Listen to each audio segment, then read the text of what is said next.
This is a Muscle Cat Media production. I'm in an actual log cabin. Do you want to see? I guess the Airbnb market for Monday night log cabins in the middle of winter probably wasn't too competitive, right? Come inside my log cabin. Was this planned or impromptu? It was booked like 3 hours ago.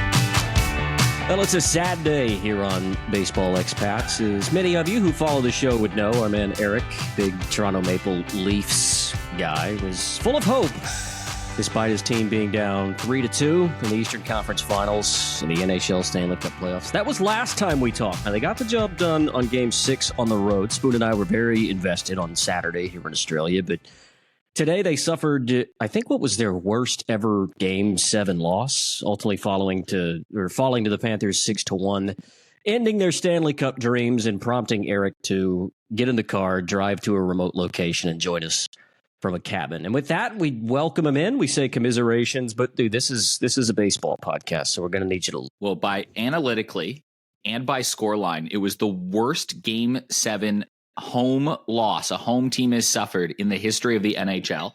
The second period, which you boys were watching, where the Leafs got absolutely toweled, was the worst period in terms of shot attempt differential and zone possession by any team in any game in any of the regular season or playoff matches this season. It was the worst period played by any team. That includes the bad teams. That's like the Colorado Rockies. It's like literally the equivalent in baseball terms of like, you get it back, Game 7, Yankees at home. They're playing the Tampa Bay Rays, and the Yankees get toweled 23-0, allowing 13 runs in the seventh or the fourth inning or something like that. It was bad.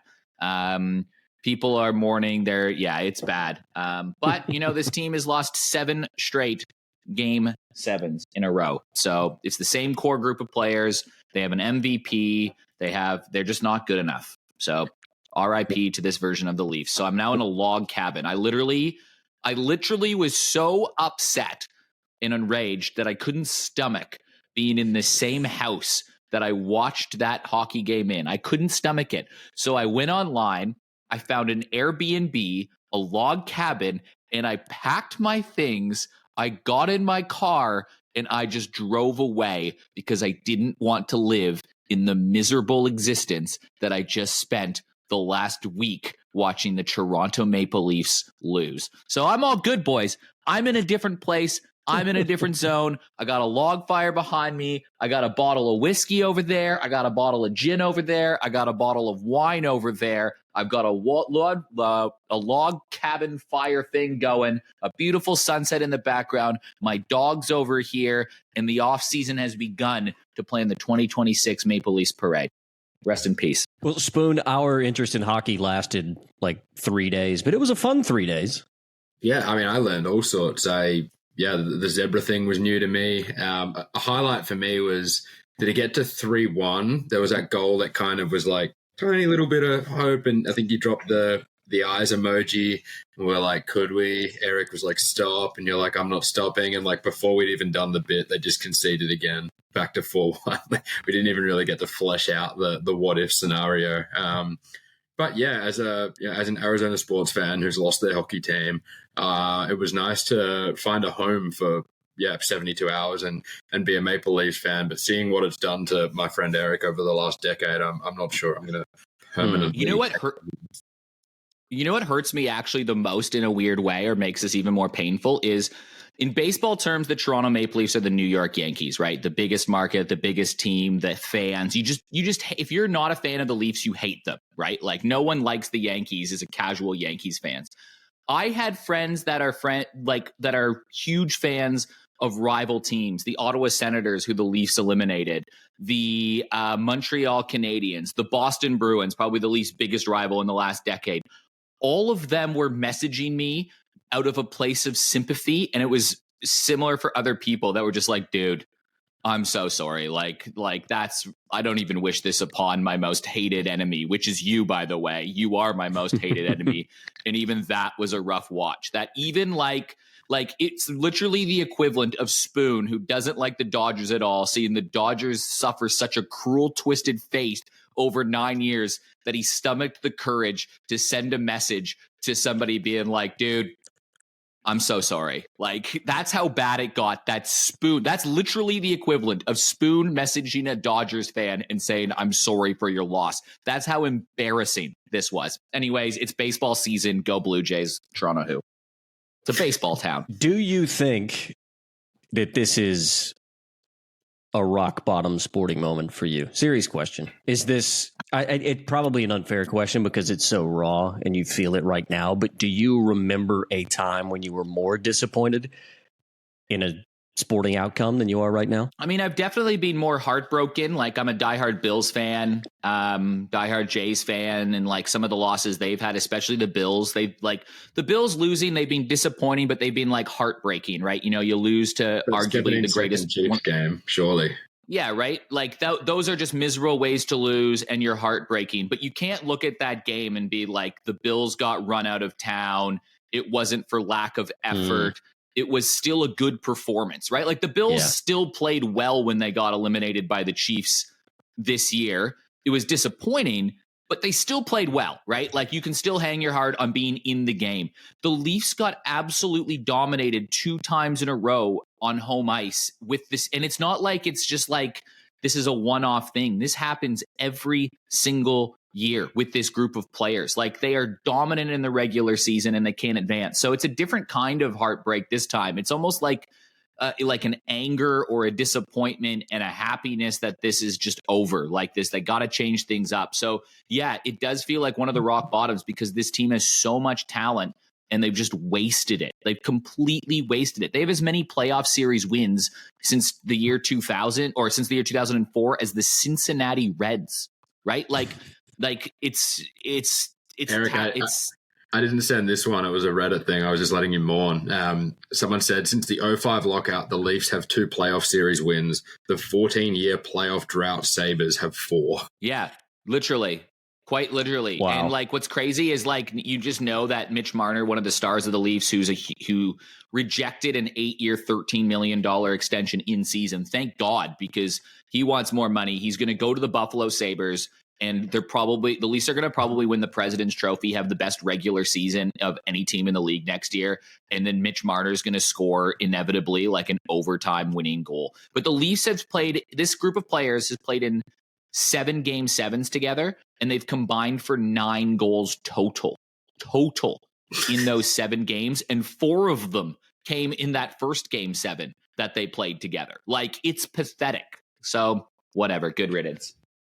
And look, anyways, on to baseball. Well, not to rub salt into the wound, but it had Spoon and I thinking about a time where we were as, if not worse, in our feelings than you are right now. And it had me thinking... got some bad ones. Well, it had me thinking about the 2013 World Series when the Cardinals played the Red Sox. And look, it was kind of jaded because they had won 2 years previously. They had won in 2011. That was the great comeback year against the Texas Rangers. It almost felt like for a decade we'd be playing with house money. But then we found ourselves in the playoffs again.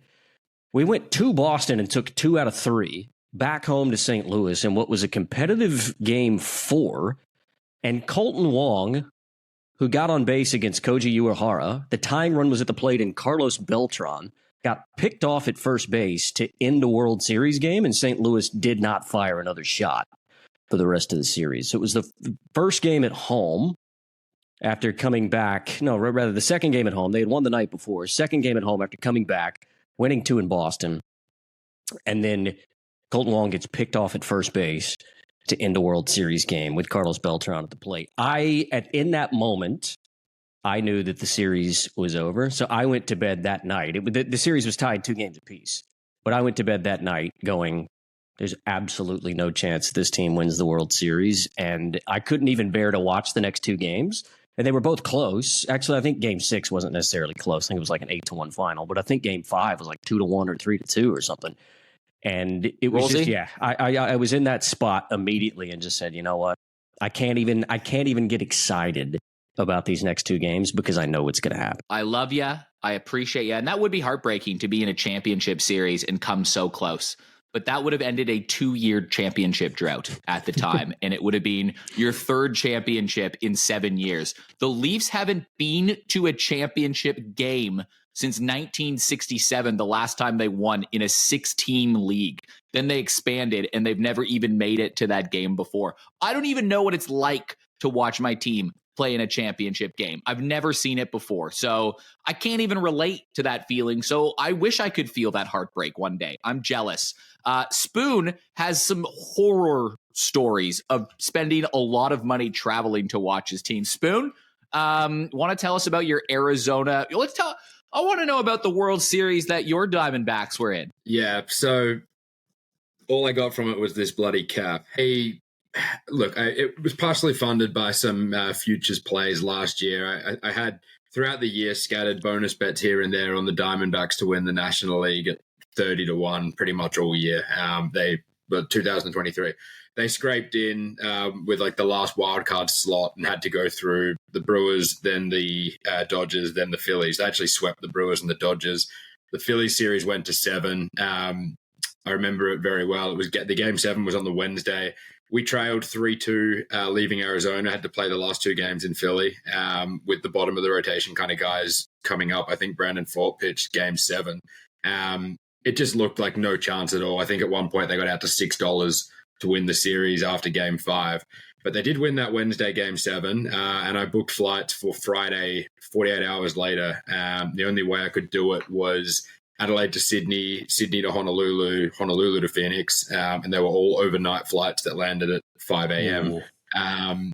So I spent 15 hours in the Honolulu airport on the Friday with not a minute of sleep in sight, and finally got to the beautiful point of getting through security, firing up the laptop, connecting to the airport Wi-Fi, and watching all of game 1, which was so good for 26 outs, and then Paul Sewald hung one to Corey Seager, who walked off game 1, and just not having slept for 2 days and being in the middle of nowhere, watching that sail over, I had this "what have I done" moment. Like, this is going to be horrible. I should just go back. And turns out I was right. I should have just turned around and gone back. But I pressed on. I landed in Phoenix the next day. Still hadn't slept at that point. Checked into the accommodation, watched game 2 on TV. We leveled the series 1-1. So the trip all of a sudden made a lot of sense. And as you guys know, I'm not just a D-backs fan, but Cardinals, Suns, and at the time the Coyotes as well. What was really cool about the 1 week was that all 4 teams were playing in the same city. And that's almost impossible to do, really, unless the baseball team goes on a deep run. So I've managed to get tickets to 6 games, 3 World Series games, a basketball game, a football game, and a ice hockey game. So I started things off on the Sunday. I saw Dobbs start at quarterback for the Cardinals and get destroyed by 28 points against the Ravens. That was okay. The line was like 17. That was very much on par, meant to happen. And then the next 3 nights I went to Chase Field and ultimately watched the Rangers celebrate the World Series in our ballpark. They've lost all 3 games. Yeah, and it went from like 1-1. I originally was thinking we're going to clinch like the night that, like, if we win all 3, they're going to clinch in front of me, and then we lose the first one. I was like, I'll still be in like Phoenix when, you know, game 6 and 7 are on. So I'll watch them at like a pub, like with other people and then it was just like blink and you miss it. The Rangers win the World Series. It was crazy. And then in and amongst all of that, I saw Wemby drop 40 points as the Spurs won like one of their only 10 wins of the year, and the Suns lost their they were terrible that year, the Spurs. They were 15-point favorites. And by this point, like, I'm not a huge hockey guy, as I kind of made clear over the last few days. I made my way to the Coyotes game, which was at ASU. They were doing that final year of the college kind of experiment. And at this point, I was like, I really hope the hockey team loses. Like, at this point, the story is just better if I go 0-6. No one cares about like 1-5, and the game you don't really care about was the win. Like, let's just do it. And yeah, they did. They lost 6-2 or something. So yeah, I went back and figured out if I multied together all of the results, it would have ended up being something like 70-1 because of how long the Spurs were in the NBA game. I think it was like 70 or 80 to 1. So I could have paid for my trip home by just betting against my team. And there was a bit of a lesson in there, and probably a lesson that you guys and all the listeners can profit from moving forward. If I'm getting on a plane to go to a game, fade me. Spoon, you've also had, though, a lot of heartache with like Port Adelaide, which is actually probably an equivalent to the Leafs to some degree. Like Port have got further, which is crazy for this era, that they haven't even made a grand final, but like they've lost how many prelims in this era of Ken? Yeah, like 5 or 6. Like our prelim is your game 7, right? Like it's the exact same thing. And at dominate during the regular season. This year's different. You haven't made it to a championship, though, in that time. But it's actually very comparable that in this era, that Port always are good in the regular season. They're always get to the finals, but they're either out in straights or losing the prelim. But every year during the season, fans are like, we got to get rid of the one constant that has been the reason of this. And then at the end of every year, they're like, nope, let's run it back and like hope for something different. And then it just doesn't change. It's literally the equivalent. But luckily for you, your constant's leaving, my constant's leaving. So we're going to usher in a new era of our sports together. But like literally, it's like the Port equivalent if the Leafs were more serious than Port Adelaide. The Leafs aren't as serious as Port Adelaide, sorry. They find ways to make, like, each year looks a little bit different. Like it's like, oh, okay, well, now we can win at the MCG. Or, like, now we can actually beat Collingwood. Like, there's little things that look a little bit different, but you pull the mask back, it's the same heartbreak every time. And it's like it's the same good players. It's the same coach. They just don't know how to win. Well, we are going to talk a little bit of baseball on this podcast, I promise you. We teased last week that we're going to do a bit of a baseball card draft destiny draft. We've changed it back and forth about 3 or 4 times. I can't remember what we actually settled on. We're professionals after a destiny draft is what we're going to go with. So Spoon, you just want to destiny. Maybe any of the listeners that, didn't tune in to the weekend pickoff on Thursday, maybe just give a quick rundown of what we're going to do, the rules around it, and then we will rock and roll. Yeah, so just recapping what we spoke about just before the weekend, this was a concept we sort of cooked up together that combines our love for baseball, sports cards, and fantasy sports. So right here, I've got a nice untampered box of Topps Series 1 2025, and in each pack is 14 cards. I'm going to open 2 cards live on the pod, so there should be 28 players, and even if we reduce a couple of guys that have retired or maybe they're on the IL, there should be around 20 to 25 players that we can draft from. We're going to draft 3 players each. We're going to draft 1 hitter, we're going to draft 1 pitcher, then we're going to draft 1 utility. And that utility can be either a hitter or a pitcher based on matchup or team need or whatever it is. Hopefully we've got the scoring balanced enough that it's a genuine toss-up what you do with that utility slot. So subject to change, but at the moment what we're going to do is we're going to track scores for the 7 days to come between now and the next episode effectively. And scoring is as follows. So your hitters get 1 point for a hit, 1 point for a run, and 1 point for an RBI, and they lose 1 point for a strikeout. Your pitchers will get 1 point for every 2 completed innings with no partials or anything like that. They've got to get 6 outs to get that point. They'll pick up 1 point for every strikeout, and they'll lose 1 point for every earned run. So what we've kind of talked about is hopefully a great game is going to be a great game. A terrible game could well put you in the negatives, and an average game might end up being around the 0 mark or very low numbers. We're going to snake draft it. We're giving Eric the first pick out of commiserations for today's heartbreak, followed by Rosie, followed by myself, based on where our teams currently sit on the standings. So it'll go 1, 2, 3, 3, 2, 1, 1, 2, 3. We're going to have 30 seconds to draft, a maximum of 30 seconds if you think you need it. And I think that covers the basics. We've sort of all of this is subject to change based on how it goes. But you should be the game show host. Dead set. I love how you gave me the pity first pick as well. Yeah, cool. Sympathy pod. How did I go in our fantasy football league with my first pick this year? Yeah, well, you did the thing I never wanted to do. And last year I didn't draft CMC. I drafted Kelsey or something like that. I had to draft him. Yeah. Anyways, I hope I wasn't wrong. I was just early. But I'll take the first pick for this gladly. All right. Well, if that covers everything and you're happy with that, Rosie, I'm going to unpackage the deck. Oh, the sound effects are just so nostalgic. Oh, yeah. Crumple it close up to that microphone. Let's hear it. I got my eye in yesterday. One of my mates came around. We opened some AFL cards. So that was a little teaser for this. So shout out to Dabs and the Triangle Snips. But we're gonna kick this one off now. And I'll jot down the Crayola scissors as well that Spoon has. You can see the child scissors that he's used to cut those open. It's actually just very big hands. Oh yeah, fair enough. All about perspective. All right, we got Dylan Cruz, Justin Verlander, Logan Gilbert. These are some good names early. Oh, pronunciation pod. Wish me luck. Justin Rogalski. He's a Dodger anyway. That's not too Easy important. for you to say. Anthony Volpe, Pete Crow Armstrong. These are great names. That's not a player. Chris Taylor, Michael Ciani, Kai Bush. This is a pretty cool Pete Alonso card. So the polar bear will be in the pool.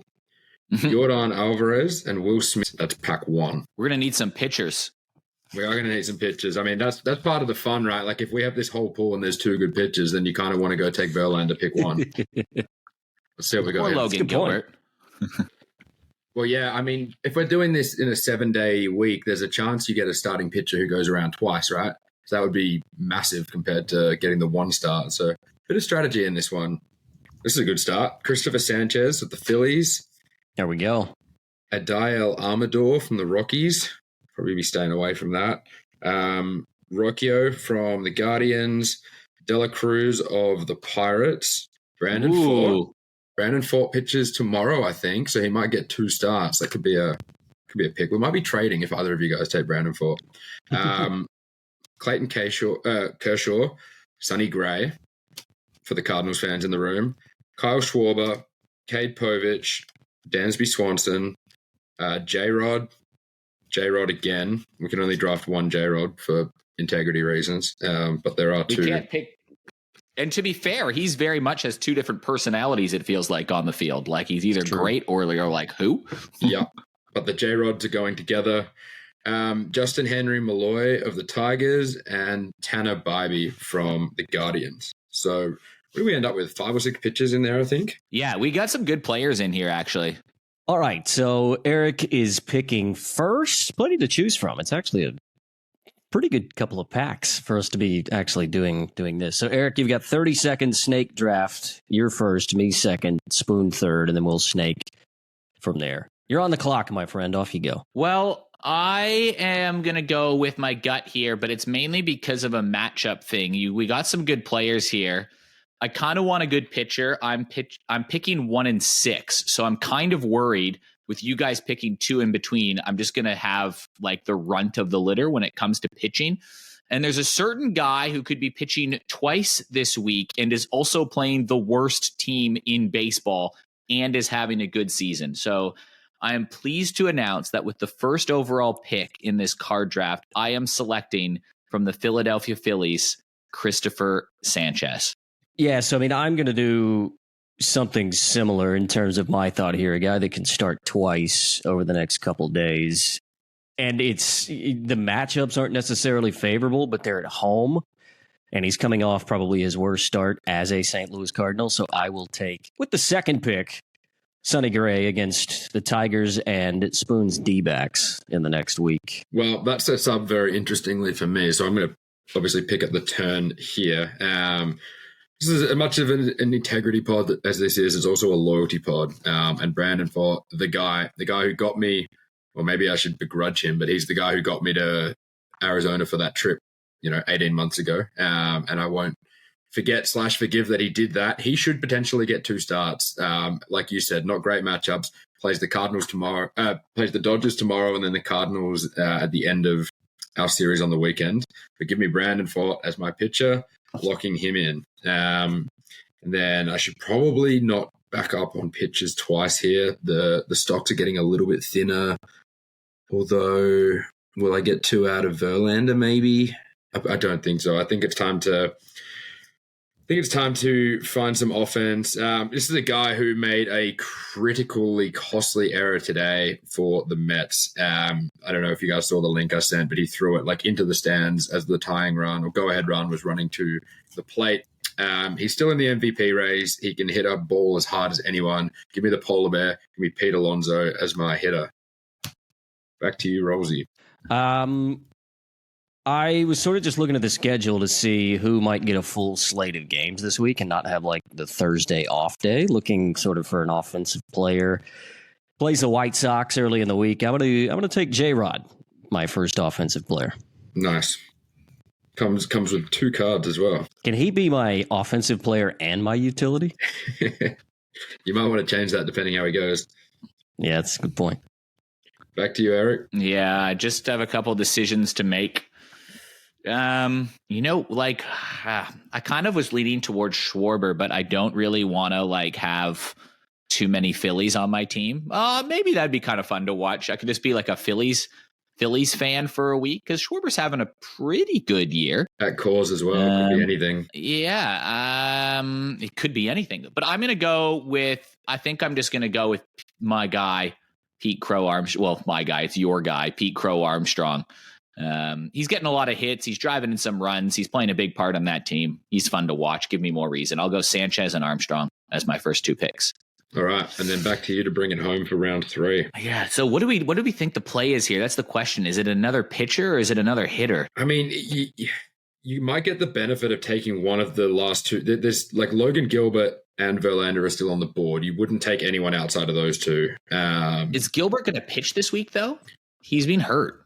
I can't see him on the probables. That's what I was. He's still on the IL, so yeah, that's a good catch. And Verlander, I mean, he pitched today, so he's probably not going to pitch enough. You'd get 1 start. The question, you'd get one start, and it could be a handy one. I think I'm gonna roll the dice with Kyle Schwarber. Phillies chat. Yeah, exactly. All right, Rosie, back to you for your 3rd and final. Oh, this is where things get quite tricky. I think because Yordan Alvarez is on the IL as well, isn't he? Maybe. Yeah, look, I maybe want to have a little bit of fun. Let me just see who they're playing this week. Alvarez is on the IL. If we just have a look. Who are your Washington Nationals playing this week? They've got the Braves at home the first half of the week. Yeah, they got the Braves, and then they've got the Giants at home. So back-to-back home series, just to have a little bit of fun. I'm going to take a punt here, and I'm going to take Dylan Cruz as my final pick. Lock it in. He gets on base and he runs well, so you might even if he's not. I was thinking of him too. All right, that leaves me very few palatable options. Partly because they're Dodgers players, and partly because they're not great baseball players either.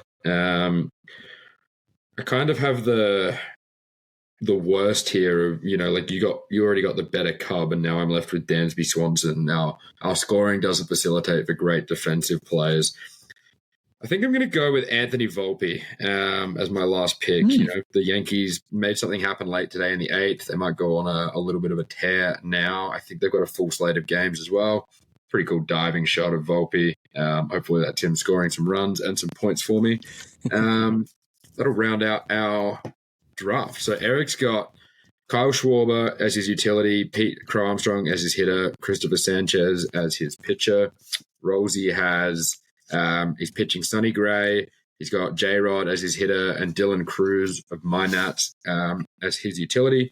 And then I've got Brandon for Pete Alonso and Anthony Volpe as my 3 guys to watch for the week. How we feeling? I like my team. I'm a little worried about strikeouts, but I think I like Christopher Sanchez versus the Rockies tomorrow. I think that's going to be my, what I'm interested in, I suppose. Yeah, you'll get a really good idea of where you're sitting after tomorrow's game, I think. Like if Schwarber goes yard twice and Sanchez goes 6 shutty with 8 Ks, that's really going to set your week up quite well. Well, I'll track the scores throughout the week and keep you guys posted on where we're sitting, and maybe we'll put something up on our Twitter midweek and see who needs to make ground over the weekend to get the inaugural Destiny Draft Championship week. Well, hopefully a bit of fun for our listeners as well, and maybe it'll give you something to follow, and no doubt a bit of banter coming up on Thursday as part of the weekend pickoff. Speaking of which, we will step aside momentarily, but on the other side, we'll talk a little bit of Major League Baseball. We'll get the good, bad, and ugly from last week from Spoon, and the boys who've been on fire the last couple of weeks will give their best bets for the week upcoming. Stay tuned.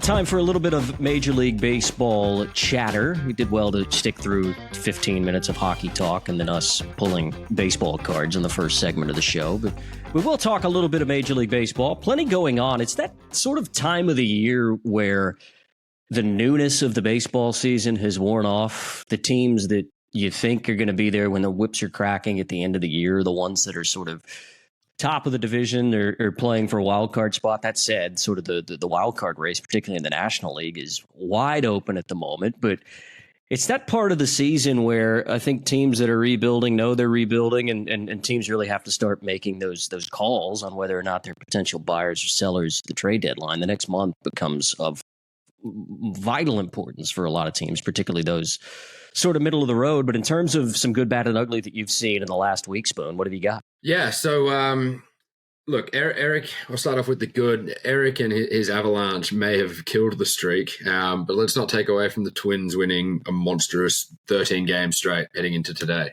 That's as good as we've seen in 2025. They beat... That is good. Yeah, that's good. They beat some handy sides in that stretch as well. They beat the Red Sox, the Orioles, the Giants. Two of those were obviously sweeps in a 13-win streak, and then 2 of 3 against the Brewers. It does say a lot about how well the Tigers are going that you win 13 games straight and you're still 5 games back in the division. But with the Yankees as the only team above 500 in the AL East, all of a sudden the wildcard race looks a genuine prospect for teams like the Twins. So well done, Minnie. And just on that note, the AL Central now has 4 teams with a win percentage of 55% or greater. They're a long way from the ugly watch, which they landed on in April. And that's now a very interesting division, and much like last year, could be contributing to the American League's wildcard spots in 2025. On to the bad. So things have fallen off a little bit for Boston of late. They've just won 1 game in the last week. Their record's dropped to 23-25. Probably doesn't pass the eye test. I feel like they have been playing better baseball than their record says, but the record is the record. Now, outside of Crochet and arguably Bayo, there's alarm bells ringing in that rotation. Tanner Houck and Lucas Giolito have both been getting roughed up. They've got ERAs above 7, and the bullpen's kind of middle of the road as well. So unless Crochet is consistently going 7 or 8, and Bayo hasn't been able to go deep into games yet, they're not giving themselves a chance to win no matter how many runs they put up.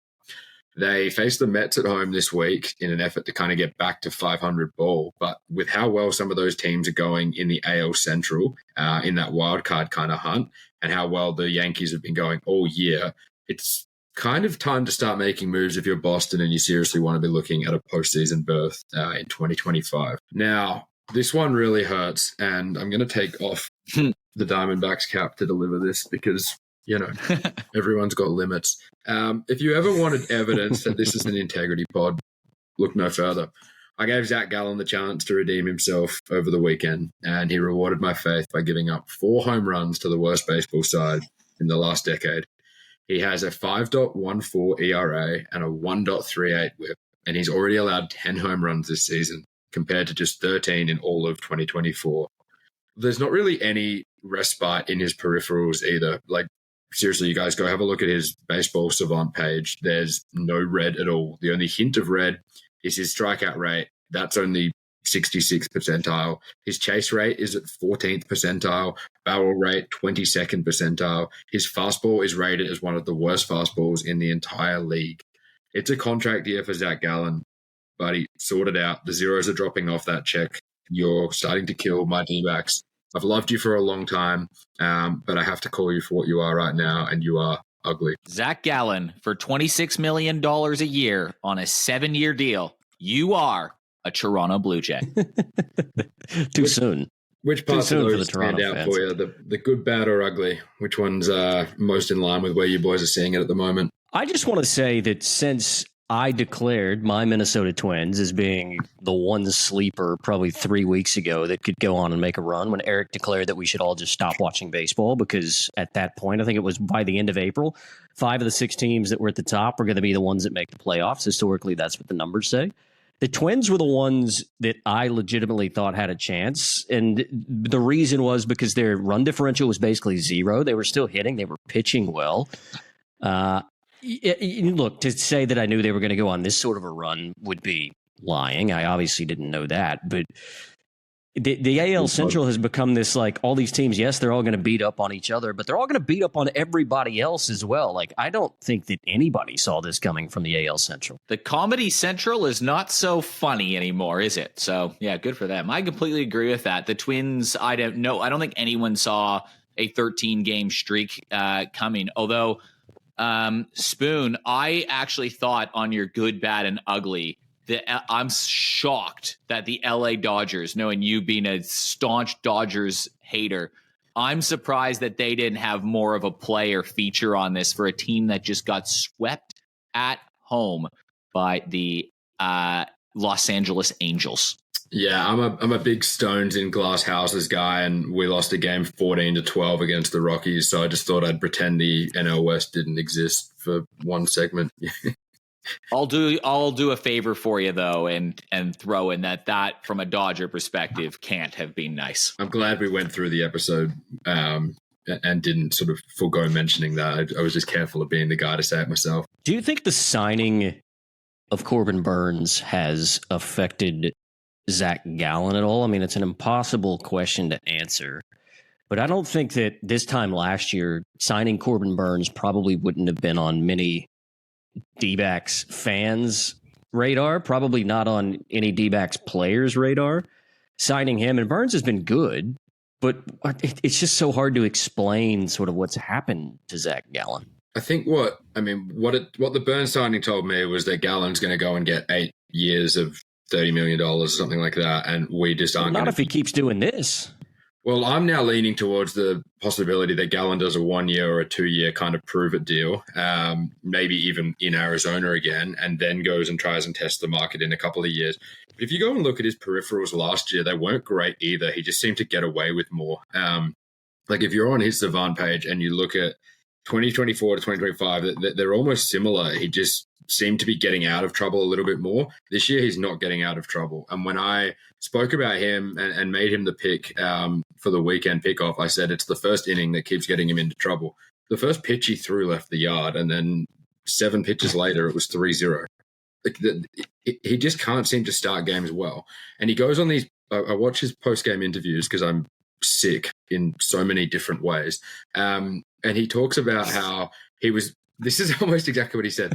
I'm pitching against the Rockies like they're a competitive team, and I'm trying to make them chase and all it.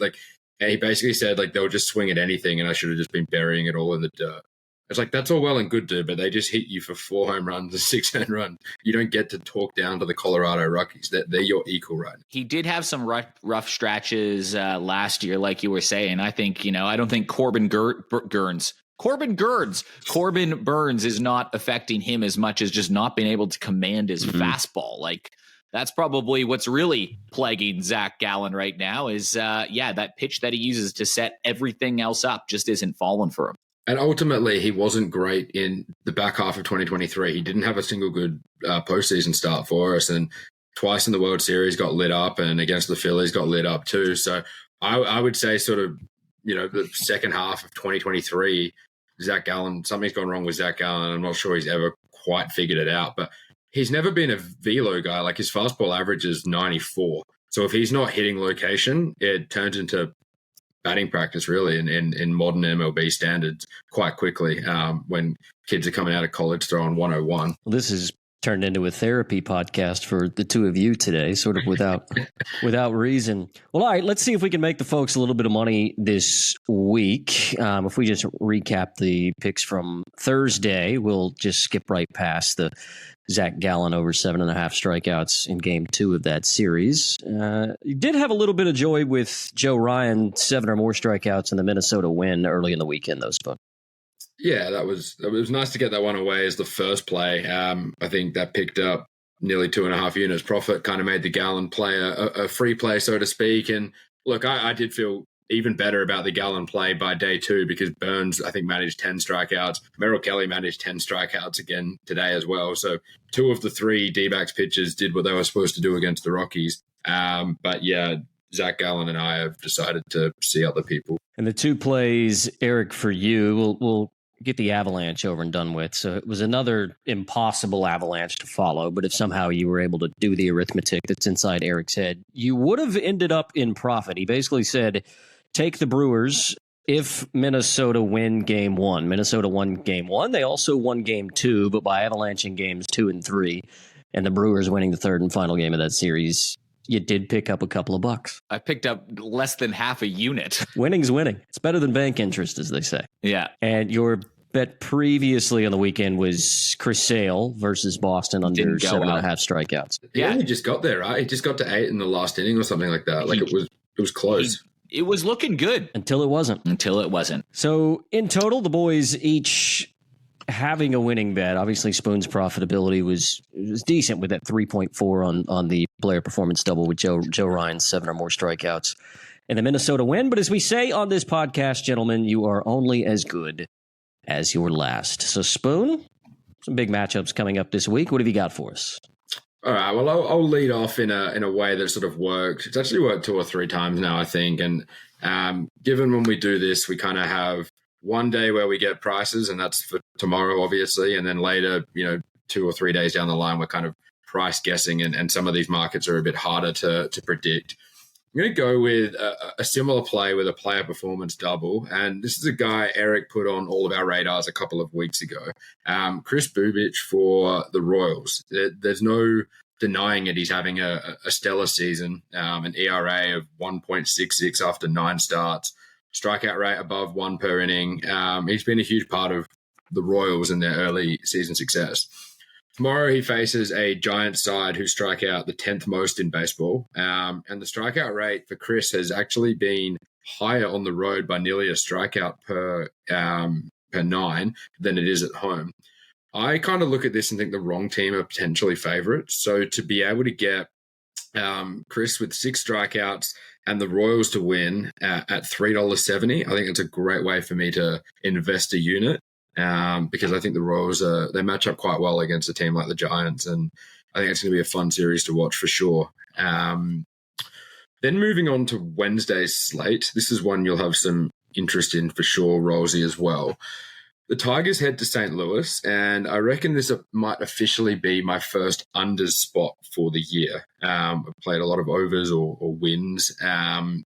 The arch nemesis to my Hunter Brown retirement fund, in Tariq Skubal, takes on the Cardinals on the road, and I believe his reign of strikeout terror will come to an end. The Cardinals are the 5th best strikeout prevention team in all of baseball. And if you look at home strikeout rate, they jump even higher to 4th with just 18% strikeout rate at home. Skubal's impressive strikeout rate tells 2 pretty different stories. At home, he owns a staggering 13.1 K per 9, which is almost the best in all of baseball. On the road, it dropped significantly to just 10.3, and that's just above league average. We're crystal balling, as always, with these ones that are a couple of days away. I expect the line to be 7.5 because it's been 7.5 every single start this year. And I think we're going to be in a position to take positive money for the under. So do the thing, Cardinal Devil Magic. Let's collect the under. And if it's not too much to ask, maybe tack on a few runs and damage his ERA and Cy Young case as well while you're at it. I'm just glad that the Cardinal Devil Magic is back. I know that other fan bases say it in jest, but we kind of like it as Cardinal fans. And you're right. They're doing a really good job. Their approach with 2 strikes has changed dramatically from the first couple of weeks of the season. I mean, guys at the top of that order don't hardly strike out at all. So I definitely think it'll be a challenge for Scoop. Just going back to your pick for Bubic, 6 or more, and Kansas City beating the Giants. You've talked about it previously on the podcast, but those are the types of plays that you love because you feel like as an underdog, Kansas City is an underdog. If Bubic does reach that 6 mark, you feel like you're probably not getting plus money for them to win the game. So it's almost like you see the 2 things happening in sequence, running parallel to each other. So if he gets to that number, you feel like in game they would be, less than even money favorites anyway. So it's almost just like it's like an in-game top up in some ways. Yeah, like if you're telling me right now that he is getting the 6, I don't see how they then still stay at $2, right? Like it just there's enough correlation there where I believe that those markets represent like positive value.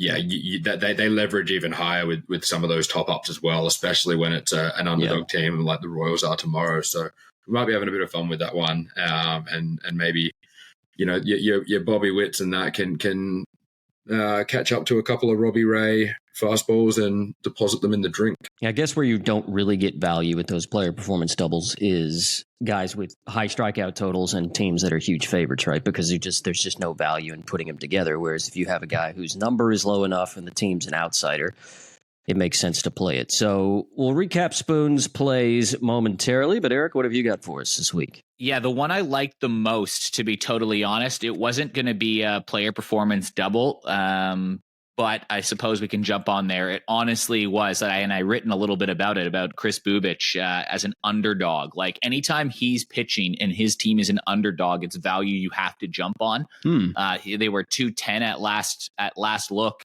And yeah, he's got a 1.66 ERA. He's now like odds are looking better and better and better by the start on Cy Young, and he's allowed just one run in his last 3 starts. So yeah, Royals aren't playing great at this exact second or over the weekend, but they did run into a scorching hot Cardinals team.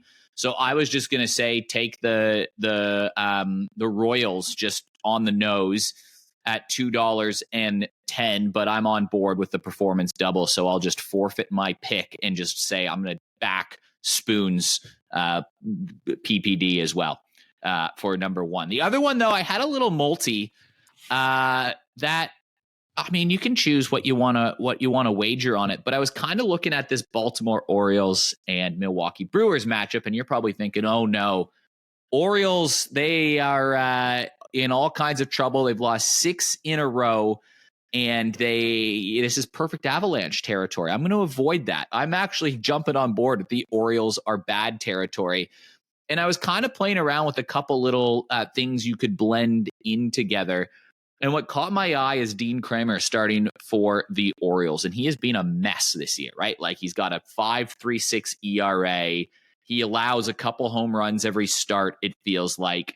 But Priester's the Brewers starting pitcher, Quinn Priester, he's not playing that much better either. His ERA is closer to 5 than it is to 4. He's also walking a lot of guys. I think the Brewers are going to win this game. They think the Orioles are still a bit of a mess. It's on the road.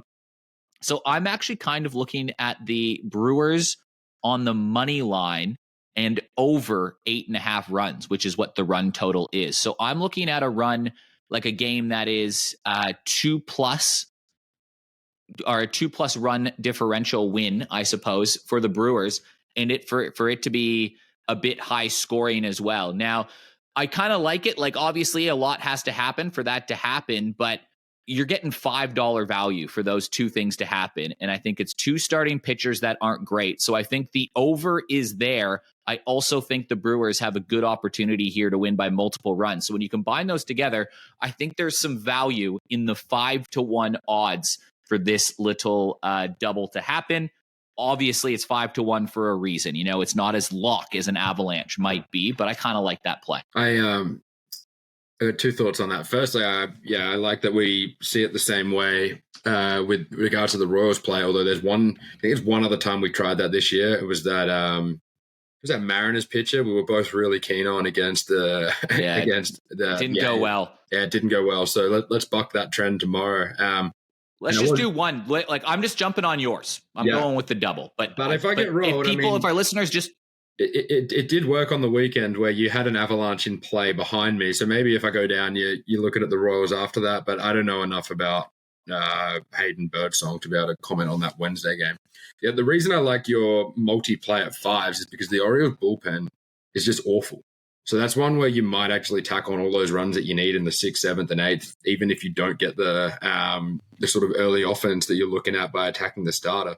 They've got a bullpen ERA of near 5. It's 5th worst in all of baseball. I was just looking at it before.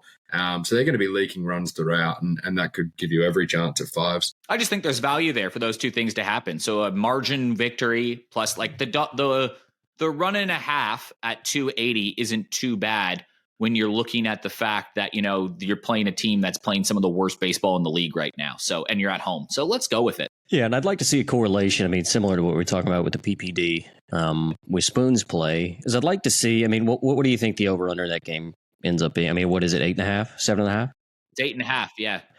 So I'd like to see the correlation with how many games where 9 or more runs are scored. Does it end up being a one-run game? And my guess would be that it's less than half, right? Far less than half. So if you're going to hit the over, odds are one of those teams you would think are going to win by more than one run. So if you're taking the team that you think are going to win the game and you think it's going to go over, then similar to what we were talking about with Spoon, the way that things correlate, you can take the odds pre-game. If you've got to hit the over for it to come in, right? So, and if the over is going to hit, odds are I would think that the winning team is going to win by more than just a single run.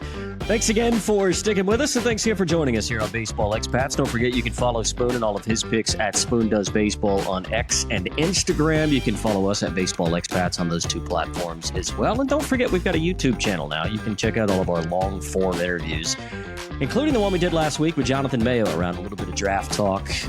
And we will have this week Tyler Mon, podcaster, international broadcaster, and Colorado Rockies fan. So we will probably do a mental health checkup on him, just as we've done with Eric in this episode with regards to the Toronto Maple Leafs. But until we chat to you later in the week, enjoy your week and enjoy your baseball, everybody.